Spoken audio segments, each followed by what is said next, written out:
भारत में जब भी टिपर सेगमेंट की बात होती है तो 28 टन का 10 टायर वाला टिपर सेगमेंट सबसे ऊपर आता है। 10 चक्के वाले टिपर सेगमेंट में लगभग सभी कंपनियों के पास एक से बढ़ के एक टिपर है। इसी सिलसिले में आज हम जिस टिपर के बारे में बात कर रहे हैं वो है अशोक लेलैंड का 2820 TM। टी का मतलब है टिपर और एम का मतलब है एम केबिन। 10 टायर का 6x4 ये टिपर है, यानी कि पीछे के दोनों एक्सेल्स में ताकत लगती है।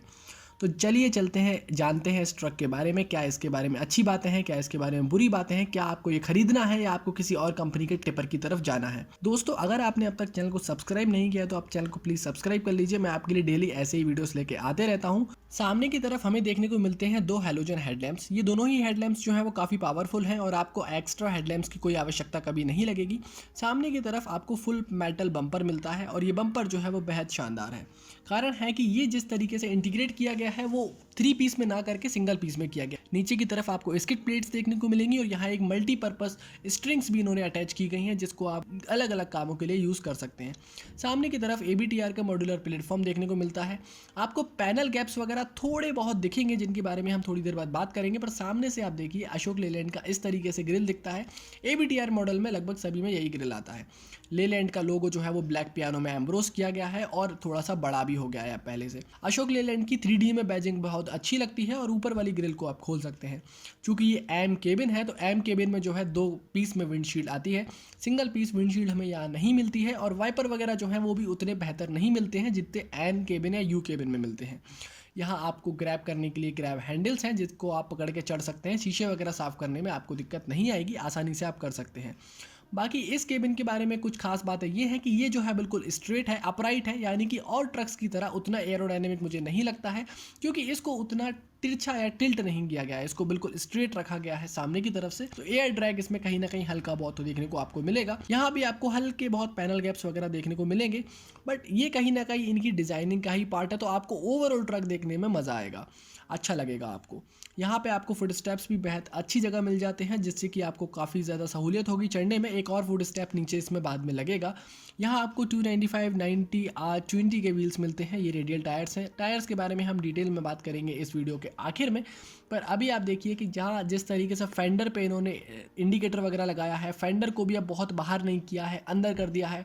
AVTR की बैजिंग है और आपको साइड बॉडी पे आपको जिस तरह से ग्राफिक्स वगैरह दी है वो बहुत ही कमाल है, लाजवाब है। कारण है कि एम केबिन में होने के बाद भी आपको ये सारी चीज़ें बाहर से नहीं करवानी पड़ेंगी।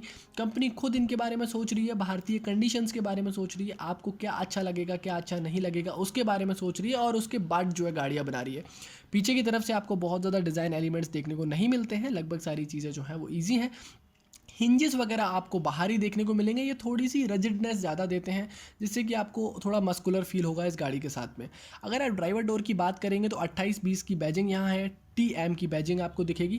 T का मतलब है टिपर, M का मतलब है एम केबिन, और यहाँ भी अगर आप देखेंगे तो आपको बेहतर तरीके से फुट स्टेप्स देखने को मिलते हैं और कोई भी ऐसी चीज़ नहीं है जो आपको लगे कि नहीं यार ये जो चीज़ है इसको चेंज करना चाहिए। सारी चीज़ें बिल्कुल बेहतर हैं, जहाँ जिसको जो होना चाहिए वो है। हालांकि जो आपकी खिड़कियाँ वगैरह हैं वो बिल्कुल स्क्वायर हैं, इसमें भी कोई आपको ऐसे कर्व वगैरह देखने को नहीं मिलेंगे। बहुत ही रेट्रो या क्लासिकल फीलिंग इस टिपर को कहीं ना कहीं दी गई है। आपकी बॉडी यानी केबिन के ऊपर ना हो के हाई माउंट लैंप्स जो है आपकी टिपर बॉडी के ऊपर है, कहीं ना कहीं सेफ्टी को एनहेंस कर देते हैं क्योंकि टिपर बॉडी जो है इजीली विजिबल होती है। ईट्स यानी कि एग्जॉस्ट आफ्टर ट्रीटमेंट सिस्टम आपको ड्राइवर के ठीक पीछे देखने को मिलेगा। काफ़ी अच्छे से प्लेस किया गया है। साइलेंसर की लेंथ भी जो है वो कहीं ना कहीं रिड्यूस की गई है ताकि टेम्परेचर को मेंटेन करके जो SCR होता है उसको सिलेक्टिव कैटालिटिक रिडक्शन को ठीक टेम्परेचर पे किया जा सके, जिससे कि आपका यूरिया वगैरह भी थोड़ा सा कम लगता है। पीछे आपको S सीरीज़ के इंजन के बारे में बाद में बताऊंगा, पर अभी आप देखिए हाइड्रोलिक पंप। फ्रंट से ये टिपर बॉडी जो है वो उठती है और काफ़ी अच्छे से ये काम करता है। इसकी स्पीड भी जो है वो हाइड्रोलिक ऑयल का जो फ्लो है वो भी ठीक ठीक है और आपको काफ़ी अच्छे से, अगर आप कई बार हैवी लोड या ओवरलोड भी आपको इसमें एम्प्टी कर रहे हैं, आप डंप कर रहे हैं, तो कोई दिक्कत आपको नहीं हो। अशोक लेलैंड ने चैसी पे सारे ही बोल्ट अब बाहर की तरफ दिए हैं जिससे कि आपको रिपेयरिंग वगैरह के टाइम भी कोई दिक्कत नहीं आएगी। एड ब्लू की टंकी को एक अजीब से शेप में जहाँ इन्होंने इंटीग्रेट किया है, जिसके ठीक नीचे जो है आपको स्पेयर टायर देखने को मिलता है और स्पेयर टायर के ही कारण हमारी एड ब्लू की टंकी है वो कुछ इस तरीके से हो गई है। यानी कि आप जब एड ब्लू या DEF या फिर यूरिया जब भरेंगे तो आप यहाँ भर सकते हैं। पीछे की तरफ आपको बहुत सारे सेंसर्स देखने को मिल जाएंगे जो कि BS6 गाड़ियों में सबसे बड़ा बदलाव है। बॉडी पे आपको चारों ही तरफ जो है रिफ्लेक्टर मिलते हैं, 3M रिफ्लेक्टिंग टेप वगैरह भी देखने को मिल जाएगा। और अगर मैं यहाँ साइड से आपको बात करूँ तो एक प्रेशर टैंक आपको यहाँ देखने को मिलेगा। स्टेपनी आप यहाँ से खोल सकते हैं, ईजिली खुल जाएगी आपकी स्टेपनी, कोई दिक्कत नहीं आएगा। चेसी के अंदर माउंट नहीं किया है इन्होंने जैसा ये बाकी करते हैं। टंकी भी जो है बाहर ही रखी है क्योंकि ये एक टिपर बॉडी है, टिपर सेगमेंट है। पीछे की तरफ मैं आपको दिखा रहा हूँ इसके डुअल लाइन ब्रेक्स, और डुअल लाइन जो ब्रेक्स हैं इसके काफ़ी बेहतर काम करते हैं। साथ ही साथ आपको इसका डिफरेंशियल जो दिखेगा, हाइपोड डिफरेंशियल, वो भी शानदार दिखेगा। इसको आपको लगेगा कि नहीं कोई हैवी चीज़ है, भारी चीज़ है, और जब मैं इसको सैंड में चलाऊंगा, ब्लू मेटल में चलाऊंगा, माइंस में चलाऊंगा तो मुझे दिक्कत नहीं आएगी। डुअल लाइन सर्किट वगैरह इनके ठीक है, ब्रेक्स वगैरह काफ़ी अच्छे से बाइट करते हैं। और इसके अलावा अगर आप देखेंगे तो पीछे की तरफ जो आपकी प्रोपेलर शाफ्ट है वो भी लाइफ टाइम के लिए ल्यूब है, ग्रीस्ड है, कोई उसमें भी मेंटेनेंस वगैरह नहीं है और काफ़ी अच्छे से इंटीग्रेट की गई है। अगर मैं लास्ट एक्सल की बात करूं तो वहाँ भी जिस तरीके से पावर ट्रांसमिट होता है, वहाँ की भी जो इन्होंने प्रोपेलर शाफ्ट दे रखी है वो काफ़ी बढ़िया दे रखी है। कई बार अगर आप मड वगैरह में काम कर रहे हैं, आप ऐसी जगह काम कर रहे हैं जहाँ पे आपकी रोड कंडीशंस ख़राब है, तो इसमें कोई दिक्कत नहीं आने वाली है। मेंटेनेंस वगैरह की ज़रूरत भी आपको इसमें बहुत कम से कम पड़ेगी। तो ये एक चीज़ इन्होंने इतना हैवी दे दिया है कि आपको इसमें बहुत ज़्यादा सोचने की ज़रूरत नहीं है। आप यहाँ पे ईजिली काम कर सकते हैं और रफ एंड टफ यूज़ के लिए जिस तरीके से टिपर्स को बनाया जाता है उस काम में ये आ जाएगा। यहाँ आपको देखेंगी बोगी सस्पेंशंस, इसमें एनआरएस सस्पेंशंस का भी ऑप्शन मिलता है, पर फिलहाल आप देखिए हैवी ड्यूटी बोगी सस्पेंशन। और बोगी सस्पेंशंस को भी सिंगल पीस कास्ट आयरन से बनाया गया है और सिंगल पीस कास्ट स्टील से बने हुए ये बोगी सस्पेंशन बेहद ही शानदार है। अब साइड से भी अगर मैं आपको बॉडी दिखाऊं तो कुछ भी चीज़ बाहर नहीं आ रही है, जो भी चीज़ें हैं वो बॉडी के लाइन में है। टायर वगैरह भी जो है वो बॉडी के ठीक ठीक अंदर है, जिससे कि आपको कोई भी ऐसी दिक्कत नहीं आएगी जिससे कि लगेगा कि कंपनी बॉडी जो है वो बेडॉल बना दी गई है। बहुत ही सोच समझ के और रिसर्च और डेवलपमेंट के बाद ये बॉडी बनाई गई है। इसमें कोई रिवर्स पार्किंग सेंसर्स नहीं आते हैं क्योंकि ये टिपर सेगमेंट है और टिपर सेगमेंट में टिपिंग के टाइम पे आपको रिवर्स पार्किंग सेंसर्स नहीं लगाए जा सकते। यहाँ आपको एलईडी लाइट देखने को मिलेगी जिसमें कि आपको रिफ्लेक्टिंग देखने को मिल जाएगा, ब्रेक लाइट देखने को मिलेगी, इंडिकेटर देखने को मिल जाएगा। तो ये जो सारी चीज़ें हैं वो आपको देखने को मिलेंगी। यहाँ हिंदुजा ग्रुप की चेचिस के ऊपर जो है वो हो रही है, यहाँ पीछे की तरफ आपको लाइट देखने को मिलेगी। अब नीचे की तरफ जो है वो सबसे बेहतर चीज़ है क्योंकि मैं इसके डिफरेंशियल के बारे में बात करने वाला हूँ। कारण है कि इसमें जो डिफरेंशियल लगा हुआ है वो लगा हुआ है बहुत ही शानदार, फुली फ्लोटिंग एक्सल को कॉम्प्लीमेंट करते हैं बोगी सस्पेंशन। तो ये जो चीज़ें हैं वो काफ़ी ज़्यादा हैवी आपकी गाड़ी को बना देंगी और आपको कोई भी तरीके का लोड ले जाने में कोई दिक्कत नहीं होगी। चाहे आप 14 मीटर क्यूब की बकेट लें, चाहे आप 20 मीटर क्यूब की बकेट लें, आपको कोई दिक्कत नहीं होने वाली है। आप इसको बेधड़क चला सकते हैं। ये एक टिपर की जो चीज़ होती है कि इसको डिमांडिंग सिचुएशंस में, डिमांडिंग कंडीशंस में चलवाया जाता है, डिमांडिंग सिचुएशंस में मांगी जाती है, वो चीज़ें इसमें मिलती हैं। एस कैम ड्रम ब्रेक्स आपको मिलते हैं जो कि फुल्ली एयर या फिर जिसको कहें न्यूमेटिक है। और यहाँ पे आपको पीछे की तरफ जो है सारा का सारा हाइपोड डिफरेंशियल देखने को मिल जाएगा। इसका रियर एक्सल रेशियो जो है वो बेहद ही शानदार है और काफ़ी मज़ा आएगा आपको उसके साथ काम करने में। आपको चारों ही तरफ चूँकि सरकारी नॉर्म्स है तो जो 3M रिफ्लेक्टिंग टेप है वो देखने को मिल जाएगा। सेफ्टी कहीं ना कहीं बढ़ा देता है पार्क्ड व्हीकल वगैरह की। बीच में अशोक लेलैंड का जो एक तरीके से स्टिकर लगा हुआ है और काफ़ी लंबी है और इसकी जो हाइट है, लोड हाइट है, वो भी बहुत बढ़िया है। और इस लोड हाइट के अलावा अगर मैं बात करूं आपसे टायर्स की, जो टायर्स मिलते हैं आपको 3 तरीके के टायर्स मिलते हैं। यहाँ आप देखें 295 90 R20 के, आप चाहे तो नायलॉन टायर्स भी ले सकते हैं सेम कॉन्फ़िगरेशन में 295 90 D20 में। इसके अलावा 1120 के टायर्स भी 11-20 रेडियल टायर्स भी मिल जाएंगे, 11-20 नायलॉन टायर्स भी मिल जाएंगे, 11-20 के माइनिंग टायर्स भी आपको मिल जाएंगे। तो आपको जो भी टायर्स खरीदने हैं आप इसमें खरीद सकते हैं। यहाँ आप देख सकते हैं कि इसका डीजल टैंक लगा हुआ है और अशोक लेलैंड एम्प्रोस्ट है, पॉलीमर का डीजल टैंक मिलता है। 200 आपको 220 लीटर और 300 लीटर के दोनों ही कैपेसिटीज़ में मिल जाएगा। आई अलर्ट फंक्शन को सपोर्ट करता है। डीजल वगैरह ड्रॉप होगा, कोई चोरी वगैरह करेगा तो आपको वो चीज़ पता चल जाएगी।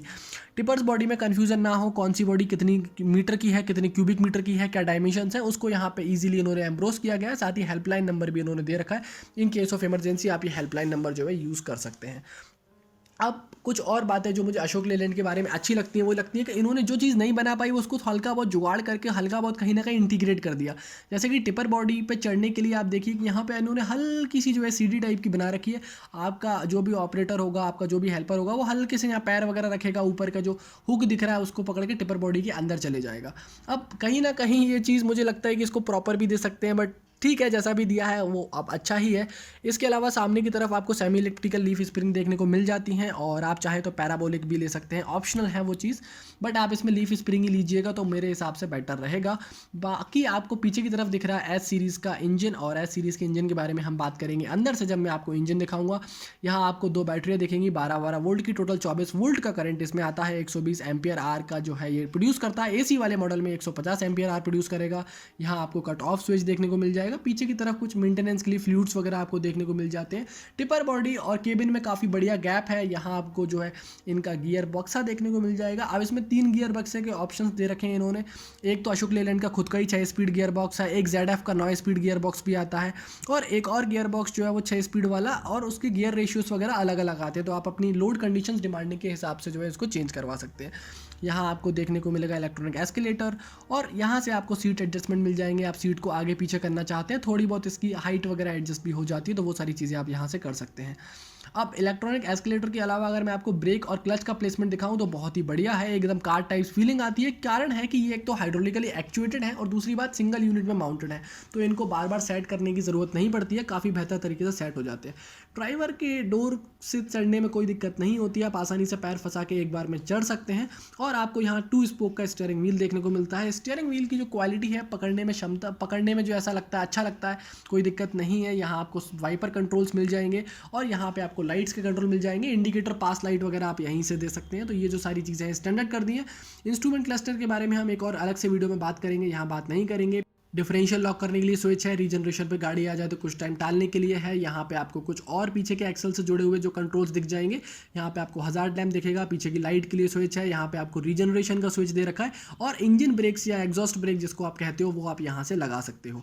नीचे की तरफ आपको दिखेगा ब्लोअर के 4 ऑप्शन, साइड में आपको हेडलाइट लेबलिंग दिखेगी, 3 डमी स्विचेस भी हैं। आपको कुछ और अगर लगवाना हो तो उसके लिए प्रोविजन दे रखा है। हैंड ब्रेक जो है वो डैशबोर्ड माउंट मिलता है। ब्लोअर जो है वो सरकारी नॉर्म्स के कारण ज़बरदस्ती लगा दिए हैं, ये कोई काम में नहीं आएंगे, हालांकि एयर थ्रो एयर वगैरह इनमें से उतनी काम की आती है।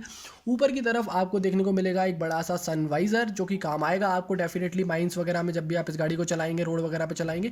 और इसके अलावा आपको यहाँ पे दिख जाएगी एक LED नुमा लाइट्स, जिसके अंदर बहुत सारे LED के छोटे छोटे बल्ब्स लगे गए हैं, जो कि बहुत अच्छे लगते हैं, पर इनका उजाला जो है वो डिफ्यूज्ड आता है, तो थोड़ा सा वाइटिश उजाला आएगा। अगर आपको मेरी तरह हेलोजन लैम्प की अंदर आदत है तो आपको थोड़ा सा सफ़ेद उजाला अजीब सा लग सकता है, बाकी अब जमाना इसी का है। इसके अलावा जो सॉर्टेड केबिन है, पीछे की तरफ भी आपको टिपर बॉडी देखने के लिए ग्लास दिया गया है, वेंटिलेशन का काम करता है। पीछे ड्राइवर सीट के पीछे डोर पॉकेट है। यहाँ भी अगर आप इस सीट को निकलवा दें, पीछे गद्दा बनवा लें, तो डे केबिन की बात कर रहा हूँ, उसी में आप स्लीपर का प्रोविजन भी बनवा सकते हैं, 2 लोग सो सकते हैं, तो जगह भरपूर दी है इस कंपनी केबिन में भी। यहाँ जो है सामने की तरफ अगर आप देखेंगे तो सॉर्टेड चीज़ें हैं। गियर बॉक्स की बात करूँ तो यहाँ आपको 9 स्पीड का ZF का गियर बॉक्स यहाँ देखने को मिल रहा है, जिसके गियर रेशियोज भी जो है वो बहुत बढ़िया है। 12.73 का जो गियर रेशियो है वो इसका है। और इसके अलावा अगर मैं यहाँ बात करूँ तो आप इसको उठाएंगे तो आपका इंजन जो है वो आपके मेंटेनेंस के लिए बाहर आ जाएगा। इसमें केबिन टिल्ट नहीं होता है, केबिन जो है वो फिक्स्ड है। यहाँ सामने की तरफ अशोक लेलैंड का लोगो है, डैशबोर्ड पर सामने की तरफ फ्यूज़ बॉक्स वगैरह भी है।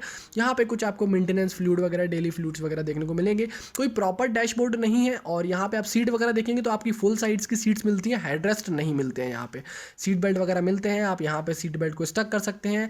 टिपर उठाने के लिए ड्राइवर के सीधे हाथ की तरफ नीचे की तरफ एक लेवर दिया गया है, जिससे कि आप टिपिंग कर सकते हैं। हाइड्रोलिक लॉक का फंक्शन भी आपको दिख रहा है एक रेड कलर के बटन के साथ में, तो हाइड्रोलिक लॉक वगैरह भी आप कर सकते हैं। यहाँ से आप खोल के थोड़ी बहुत हवा ले सकते हैं, क्योंकि अगर इसकी चौकोर खिड़कियों से हवा कम आती है तो आप इसको सिर्फ खोल के जो है केबिन को कर सकते हैं, क्योंकि एक एंगल से ये जो है एयर को अंदर करता है। तो ये एक थोड़ी सी चीज़ बेहतर दे रखी है। हालांकि ये पिलर जो है वो थोड़ा मोटा हो जाता है, तो आपकी विजिबिलिटी रिस्ट्रिक्ट होती है। Rear blind spot mirror, rear view mirror आपको देखने को मिल जाएगा।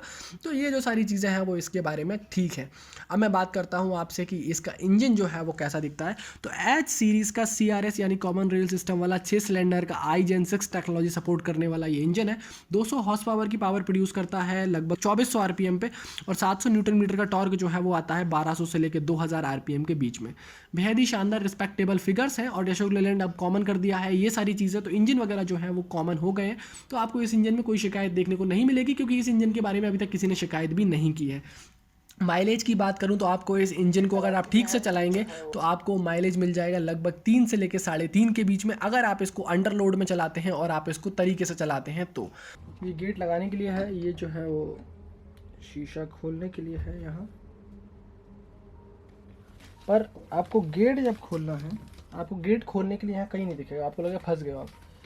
ये लॉक अनलॉक के लिए है, आपको लगेगा फंस गए हो, बट आपको फिर यहाँ एक नीचे लेवर दिखेगा, यहाँ कुछ दिनों में आदत पड़ जाएगी। इसको खींचेंगे तो ये खुलेगा, तो यहाँ से खुलता है। ये थोड़ा सा अजीब जगह पोजीशन दे रखी है, क्योंकि यहीं के यहीं एक्चुएटर काम कर लेता है, तो यहाँ तक एक्चुएटर नहीं लाया, तो ये चीज़ जो है वो आपको लगेगी इस केबिन के अंदर। तो ये है इसका। इसके अलावा इसमें 4 साल की वारंटी मिलती है, और 380 mm के डायमीटर वाले हाइड्रोलिक बूस्टर के साथ में जो क्लच आता है उसके साथ ये गियर बॉक्स जो है वो मैटेड है।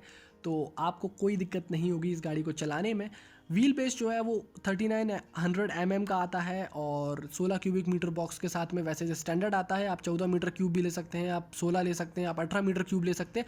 अगर आप 20 मीटर क्यूब वाली बड़ी लोड बॉडी लेते हैं तो उसमें आपको 4600 mm का व्हील बेस आएगा, जो कि काफ़ी बड़ा व्हील बेस हो जाता है और आपको उसको टर्न करने वगैरह में भी थोड़ी बहुत समस्या आ सकती है। तो आप 16 मीटर क्यूब की बकेट के साथ जो स्टैंडर्ड है उसके साथ में आप जो है जाएँ। चैसी की बात करूँ तो 275 8 mm की जो चैसी है वो काफ़ी बढ़िया है, कोई इसमें दिक्कत नहीं है। आपको अलग अलग व्हील बेस में अलग अलग ग्रेडेबिलिटी मिल जाती है, जैसे कि 29% से लेकर 64 तक। आपको चढ़ाई वगैरह चढ़ने में कोई दिक्कत आपको इसमें कभी भी नहीं आने वाली है। इसकी जो कीमत निकल के आती है वो निकल के आती है 38 लाख, क्योंकि पिछले ही महीने जो है इसकी कीमत में कुछ इजाफा हुआ है। आप लोकल डीलर से संपर्क कर सकते हैं जिससे कि आपको कुछ डिस्काउंट्स मिल सकते हैं, कुछ रनिंग डिस्काउंट्स होंगे तो वो आपको मिल जाएंगे। बाकी 38 से लेकर 40 लाख के बीच में ये जो है अभी all over India on road आ रही है। इसके अलावा अब मैं आपको कुछ और चीज़ें बता देता हूँ। तो उसका मेंटेनेंस वगैरह की अगर मैं बात करूँ तो मेंटेनेंस वगैरह इजी है, बहुत ज़्यादा नहीं है, बहुत कम भी नहीं कहूँगा, क्योंकि इसका जो है 1000 घंटे पे इसका इंजन ऑयल चेंज होता है। 9 स्पीड के गियर बॉक्स की अगर मैं इंजन ऑयल गियर बॉक्स की ऑयल की चेंज बात करूँ तो 3000 घंटे पे होता है। रियल एक्सल ऑयल भी जो है वो आपका 2000 घंटे पे होगा। व्हील ग्रीसिंग, फ्यूल फिल्टर वगैरह भी आपके 1000 से लेकर 1500 घंटे के आसपास जो है चेंज होते हैं। तो लंबे लंबे अंतराल पे होता है। स्टीयरिंग ऑयल भी जो है वो 4000 घंटे पे चेंज होता है। तो लंबे लंबे अंतराल पे चेंज होते हैं। तो आपको ऐसा नहीं है कि आप रोज सर्विस सेंटर में खड़े हुए। और अच्छी बात यह है कि अब इनके पार्ट्स कॉमन हो गए तो कहीं हर जगह इनके पार्ट्स मिल जाते हैं। मोबाइल वैन पे भी जो है पार्ट्स मिल जाते हैं। तो ये सारी जो बातें थी वो थी tipper 2820 6x4 10 tyre Ashok Leyland के बारे में। अगर आपको अब भी कोई सवाल है, आपको कुछ चीज़ रह गई है जो पूछना है, तो आप मुझे नीचे कमेंट सेक्शन में पूछ सकते हैं, वो आपके लिए खुला है। तब तक के लिए दोस्तों हेलमेट पहनिए, सीट बेल्ट पहनिए, सुरक्षित चलिए, इंश्योरेंस वक्त से पहले रिन्यू करा लीजिए और ट्रैफिक पुलिसमैन से कभी मत झगड़िए।